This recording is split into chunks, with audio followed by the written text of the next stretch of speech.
At 3:02 in the morning, my front door detonated like it was behind on rent. I shot awake from a dead sleep, pulse pounding, as wood splintered and metal hinges screeched. A man wearing a bargain bin police shirt complete with a badge that looked like it came out of a cereal box bellowed, "HOA emergency sweep," at full volume. My hallway nightlight flickered like it was terrified, and my son home on leave. A Marine with mousetrap reflexes and nerves carved from stone stepped out of his room with calm eyes and his phone already recording.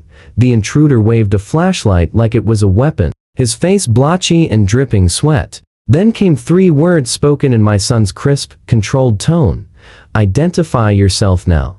The man lunged forward, arms out, and Ethan responded instantly. 2 shots precise, deliberate, punched into the hardwood floor right beside the man's boots. Drywall dust burst up like cheap confetti from the over-penetration. The imposter backpedaled so violently he nearly took flight, shrieking like a wounded banshee, and then plowed face first into my umbrella stand, the one my wife had lovingly labeled "guests" in cheerful cursive. My name is Nolan Pierce. I'm 52, amicably divorced, and I bought the corner lot in Birch Ridge because the real estate listing promised quiet 8 separate times. I checked. I do late-night copywriting for tech companies that use verbs like synergize and idulate with a straight face. I mind my own business. I water my lawn on the correct days. I pull my trash cans in before noon. I have never painted my house a non-approved color.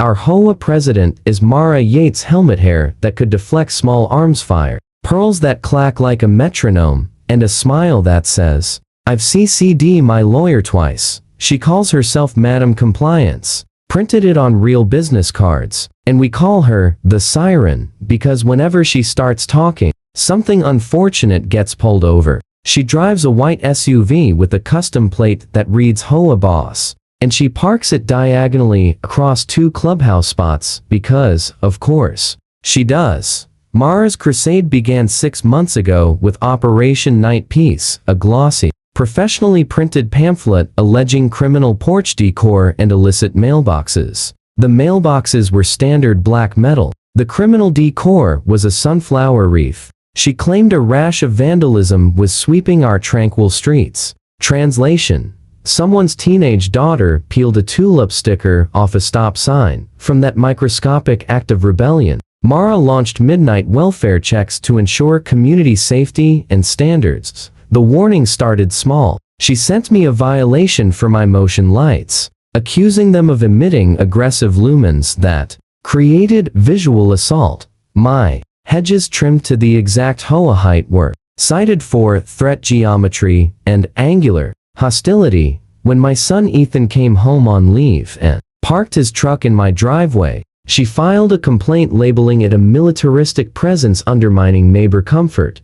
I ignored most of it and filed the notices in my circular file, also known as the recycling bin. But Mara does not tolerate being ignored. When I skipped her mandatory PM porch audit, something I did not know existed, she escalated. She taped a certified letter to my outdoor grill using packing tape. 3 pages, single-spaced, ending with, "Voluntary enforcement will proceed regardless," all caps. Neighbors whispered about a private security consultant on her payroll, a man in aviators who mistook recycling bins for suspects, and interrogated joggers about their authorization for physical activity in common areas. He went door to door at a M, flashing a plastic badge reading Neighborhood Enforcement Officer with enforcement misspelled. I'd heard stories. Old Mr. Chen said the man demanded his pedestrian permit while he walked his dog. The Hendersons claimed he photographed their son's skateboard and labeled it unsecured recreational equipment.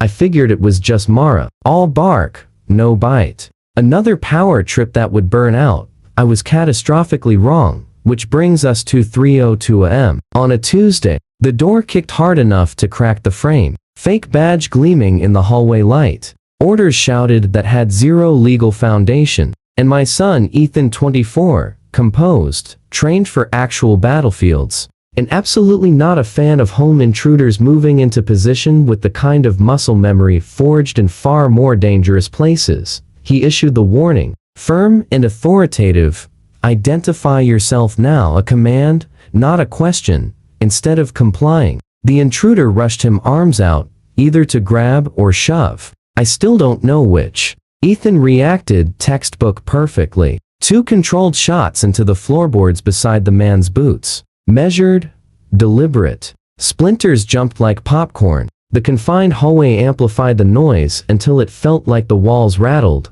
The man's face drained from furious red to corpse white. He stumbled backward, tripped over himself, and slammed into the antique umbrella stand. My wife had painted guests on it during a craft phase. The irony was majestic. No blood, no Hollywood violence, just instant panic and the intruder screaming, "I'm with the HOA! I'm with the HOA! Don't shoot!" I dialed 911 while Ethan kept his stance and his camera trained on the man, who lay moaning under my wife's shamrock-decorated rain boots hanging on the coat rack. He whimpered about just following orders, and Madam Compliance authorized this. Real. Police showed up in 6 minutes fast. For our suburb with the exhausted expressions of people who hate paperwork but love crystal clear evidence. They cuffed Mr. Bowling League badge, real name Derek Pute, and, according to the body cam footage we later saw, heard him mumble in a defeated, concussed voice. Mara said,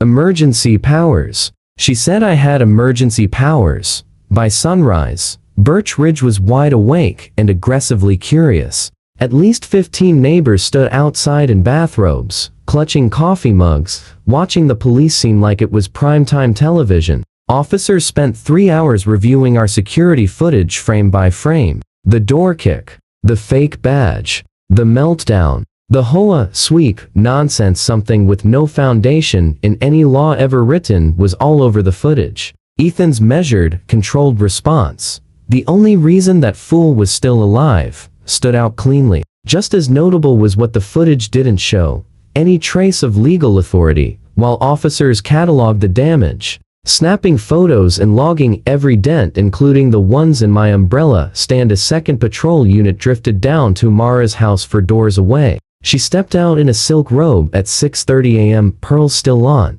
fully committed to the performance, even with the police at her door. From my wrecked doorway, I could see her gesturing wildly, clearly trying to sculpt some heroic narrative. It crumbled, immediately collapsing faster than a folding table at a toddler's birthday party. Within the hour, Detective Rodriguez, a sharp-eyed woman with a sharper tone, returned to my house carrying a folder. She explained that Mara had hired Community Sentinel Services, a business operating out of Upstore mailbox with a website straight out of 2009 and a contact page still filled with default lorem ipsum. She showed us a text conversation. At 2:30 a.m., Mara had texted Derek Pute my address with instructions: non-compliant resident, after hours safety inspection, use an authoritative voice, intimidation acceptable. Rodriguez read it aloud in my living room with the horrified confusion of someone watching ketchup get poured onto a steak.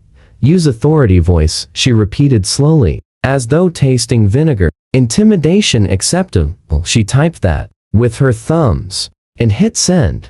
She shook her head and scribbled something in her notebook that I'm fairly certain was just the word, wow. Then the citations began flying like parade confetti nobody asked for. Impersonating an officer for Derek, a felony in our state. Conspiracy and unlawful entry for both. Criminal mischief for my door. Reckless endangerment for the whole circus. Officers praised Ethan's restraint more than once, clearly delighted at having such clean-cut evidence. They recommended reinforcing the door, or even staying at a hotel if we felt unsafe.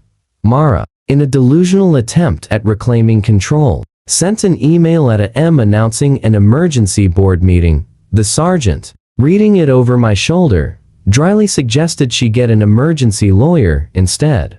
2 nights later, the emergency town hall convened, called by the remaining HOA board members who suddenly remembered they possessed spines. The fluorescent lights buzzed like angry bees. Folding chairs groaned under shifting bodies. The podium had seen too many bake sale rants. The room was packed. Standing room only. People brought popcorn. Real popcorn. The city attorney, Marcus Webb, sharp suit, Sharper delivery presented the case like he'd been waiting his entire career for such delicious absurdity. A slide deck projected in crisp HD lit up the wall. Slide 1 displayed the fake badge. Price sticker still attached. $19.99 plus tax. The room snickered. Slide 2 showed Mara's text messages. USC authority voice rendered in oversized Comic Sans. Whoever made that slide deserved hazard pay and a medal. Slide 3 displayed the Community Sentinel invoice,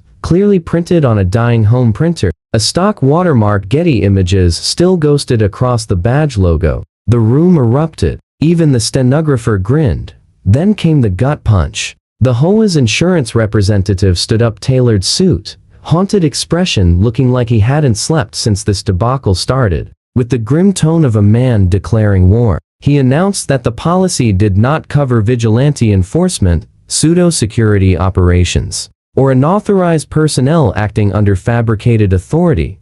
Translation: the HOA was financially naked. Every penny of this catastrophe would come from the HOA reserves, which meant from everyone's pockets. Gasps rippled through the room like someone had announced an earthquake. Mr. Chen, victim of the infamous pedestrian permit interrogation, shouted furiously, "I pay dues for this? For this insanity?" Patricia, a quiet resident I'd only ever seen at block parties, waved a broken garden gnome overhead as Exhibit B, raging about how Derek had kicked it during one of his patrols. The board voted right then. No private discussion. The motion: remove Mara as president and from the board entirely. The vote tally projected like a reality show elimination. 47-20. Even her husband Frank abstained, sitting in the back, staring at his shoes like they contained prophecies. He'd driven separately. That told us everything. Legal consequences arrived. Like in HOA newsletter, you actually want to read hand-delivered by a process server who looked way too thrilled with his job.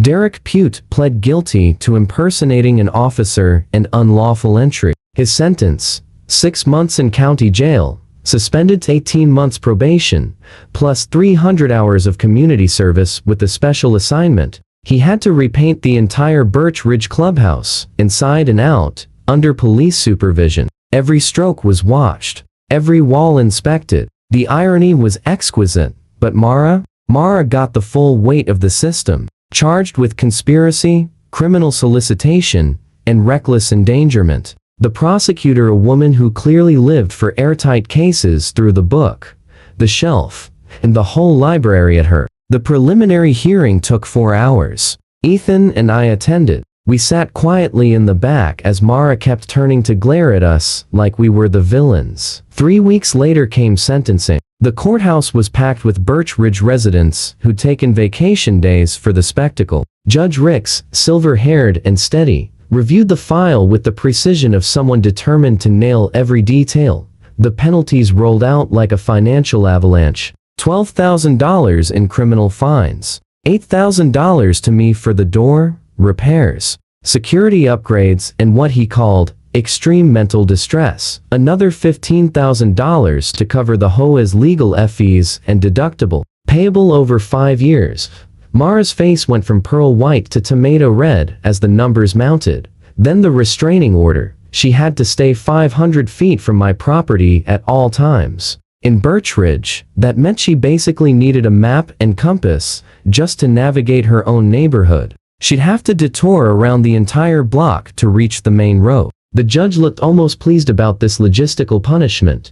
She was barred from serving on any HOA board, committee, or neighborhood group for 5 years. Her Madam Compliance business cards were now just overpriced scraps. And finally, the judge's personal flourish. She had to complete a 16-week course titled Civics and Boundaries, Understanding the Limits of Private Authority, taught by a retired judge known for beginning each class by shredding a fake badge while lecturing about the government's monopoly on legitimate force. When the judge finished, Mara shot to her feet so quickly her chair screamed across the floor. Her voice trembling with indignation, she protested, "This is a miscarriage of justice. I was protecting our community. I was maintaining standards." Her voice cracked on standards, Judge Rick stared at her over his glasses, face carved from stone. Sit down, Mrs. Yates. You're fortunate you aren't facing felonies and prison time.